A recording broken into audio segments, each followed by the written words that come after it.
Hi friends, இந்த வீடியோவில் நாம் இதை பற்றி பார்க்க போகிறோம்னா கார்த்திகை தீபம் சீரியல் ப்ரொமோ பற்றி தான் இந்த வீடியோவில் பார்க்க போகிறோம். சரி வாங்க வீடியோக்குள்ளே போகலாம். இந்த ஒரு ப்ரொமோ எப்படி ஸ்டார்ட் ஆகுதுன்னா, நம்ம தீபா என்ன பண்ணுறாங்கன்னா ரம்யாவை பார்க்குறதுக்காக அவங்க வீட்டுக்கு போகிறாங்க. தீபாவை பார்த்து ரம்யா ரொம்ப சந்தோஷப்படுறாங்க. வா தீபா, நீ இவ்வளோ சீக்கிரம் வரும்னா எதிர்பார்க்கவே இல்லை அப்படின்னதும், என்னோட ஃப்ரெண்டு அம்மாக்குட்டியை இவ்வளோ நாள் கழித்து பார்த்துருக்கேன், நான் பார்க்க வரலன்னா எப்படிங்கிற மாதிரி கேட்டதும், என்னடி கிழட்டு வயசு ஆகியும் என்ன அம்மாக்குட்டின்னு கூப்பிட்ற, பின்ன எனக்கு உனக்கு சின்ன வயசானாலும் சரி பெரிய வயசானாலும் சரி நான் உன்னை அம்முக்குட்டின்னு தான் கூப்பிடுவேங்கிற மாதிரி தீபா ரொம்ப சந்தோஷமா பேசிட்டு இருக்காங்க.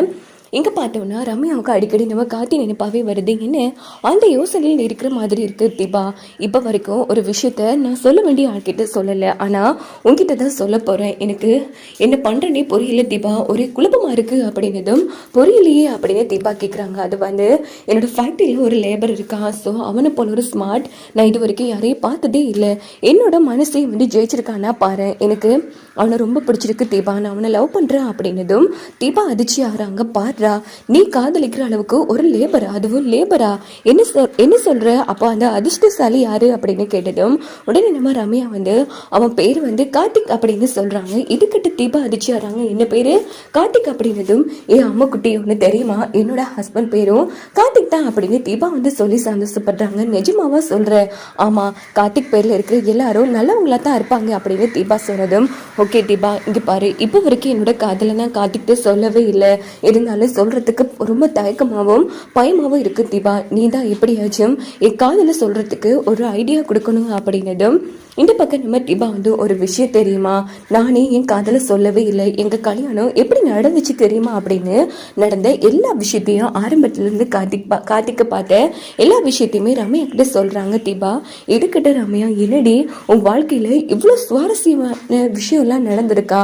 ஆமா ரம்யா, பட் எங்கள் காதல் ஒரு பொண்ணு தான் சொல்லலாம்ங்கிற மாதிரி அந்த இடத்துல தீபா பேசிட்டு இருக்காங்க. எப்படியோ தீபா, எனக்கு கார்த்திகை ரொம்ப பிடிச்சிருக்கு. இது வரைக்கும் நான் எந்த ஒரு பையனையும் இப்படி நேசிச்சதும் கிடையாது, இப்படி பார்த்ததும் கிடையாது. ஆனால் கார்த்திக் நினைப்பு இல்லாமல் என்னால் வாழவே முடியலடி, நீ தான் எனக்கு ஒரு ஐடியா கொடுக்கணும். இங்கே பாரு, இப்படி லேபரா வச்சு பார்க்காம அவரை ஒரு இடத்துக்கு வர வச்சு உன் காதலை தனியாக ஓப்பனாக சொல்லு, அப்போதான் இதுக்கு ஒரு முடிவு கிடைக்கும்ங்கிற மாதிரி தீபா சொன்னதும், ஒர்க் அவுட் ஆகுமா அப்படின்னு ரம்யா கேட்குறாங்க. கண்டிப்பாக ஒர்க் அவுட் ஆகும், உன் மனசுக்கு எல்லாமே நல்லதா நடக்குங்கிற மாதிரி தீபா ரம்யா கூட ரொம்ப சந்தோஷமா பேசிட்டு இருக்காங்க. சரி இங்க பாரு, நான் நல்லா சமைப்பேன், கண்டிப்பா நீ வீட்டுக்கு சாப்பிட்றதுக்கு வரணும் அப்படின்னு ரம்யா கிட்ட சொன்னதும், உடனே நம்ம ரம்யாவும் அதுக்கு என்ன கண்டிப்பா வந்துடுறேன், உன் அட்ரஸ் கொடு அப்படின்னு தீபா கிட்ட அட்ரஸ் எல்லாம் கொடுக்குறாங்க.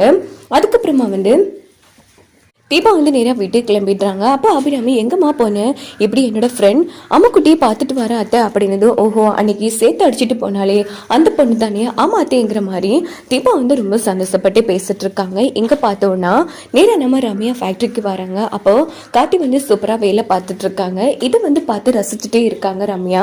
உடனே மேனேஜர் மேடம் நிறைய வேலைகள் கிடைக்கும் மேடம், அது மட்டும் இல்லாமல் நிறைய ப்ராடக்ட் எல்லாம் டெலிவரி பண்ணாமல் இருக்கு, வேலை எல்லாமே தாமதமாகிட்டு போகுது, இப்போ என்ன மேடம் பண்ணுறது அப்படின்னு கேட்டதும், சரி நான் பார்த்துக்கிறேன் அப்படின்னு சொல்லிட்டு ரம்யா வெளியில் லேபர்ஸ் எல்லாருமே கூப்பிடுறாங்க. இங்கே பாருங்க, இன்னும் 2 நாளால் ப்ராடக்ட்ஸ் எல்லாம் டெலிவரி ஆகணும், ஆனால் வேலை தாமதம் ஆகிட்டு இருக்கு, இப்படி தாமதமாகி போயிட்டு இருந்துச்சுன்னு சொன்னால் நமக்கு நிறைய கோடி லாஸ் ஆகும், இப்போ உங்கள் ஐடியா தான் என்னங்கிற மாதிரி கேட்டதும், லேபர்ஸ் எல்லாம் திருன்னு முடிச்சுட்டு இருக்காங்க. சரி எப்படியோ எனக்கு உங்கள் எல்லார் மேலேயும் நம்பிக்கை இருக்கு, நல்லபடியாக 2 நாளைக்குள்ள நீங்கள் தான் இந்த வேலையெல்லாம் முடிச்சு கொடுக்கணும் அப்படின்னதும், கண்டிப்பாக மேடம் உங்கள் நம்பிக்கை நாங்க காப்பாத்துறோம் அப்படின்னு சொல்லி லேபர்ஸ் எல்லாம் சூப்பரா வேலை பாக்குறாங்க. என்ன இன்னைக்கு ஒரு நாள் இல்லாத மேடம் இவ்வளவு சாந்தமா பேசுறாங்க, அதாப்பா எனக்கும் அதிசயமா இருக்கு அப்படின்னு பேசிட்டு இருக்கும் போது அப்பன்னு பார்த்து ஒரு லேபருக்கு ஃபோன் வருது அர்ஜென்ட். உடனே அவங்க ஃபோன் எடுத்து ரம்யாவுக்கு தெரியாம பேசிட்டு இருக்காங்க திருட்டுத்தனமா. இதை ரம்யா கவனிச்சிடுறாங்க.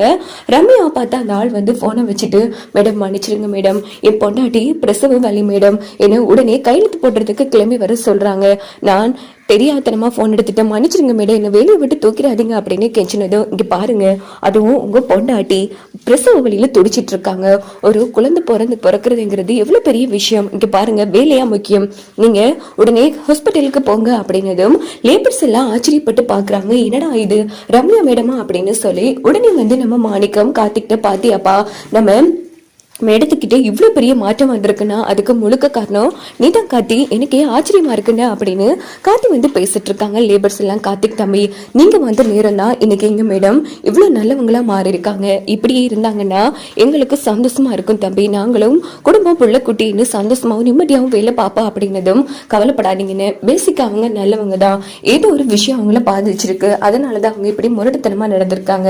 ஸோ மற்றபடி மேடம் வந்து ரொம்ப நல்லவங்க, அவங்கள பார்த்தாலே விளங்குதுங்கிற மாதிரி கார்த்தி வந்து லேபர்ஸ் கிட்ட புகழ்ந்து பேசிட்டு இருக்காங்க. இதை மறைச்சிட்டு ரம்யா வந்து கேட்டுடுறாங்க, என்ன யார்கிட்டையும் விட்டு கொடுக்காம பேசுறீங்களே கார்த்தி, இவ்வளவு பெரிய உள்ள யாருக்கு வரும்? நான் அவ்வளவு அசிங்கப்படுத்தியும் என்னை எல்லாரும் முன்னாடியும் விட்டு கொடுக்காம பேசுறீங்க, எனக்கு உங்களை மாதிரி ஒரு ஹஸ்பண்ட் தான் வேணுங்கிற மாதிரி ரம்யா வந்து முடிவெடுப்பாங்க. இப்படிதான் வரக்கூடிய கதைகளுக்கு கொண்டு போக வாய்ப்புகள் இருக்கு.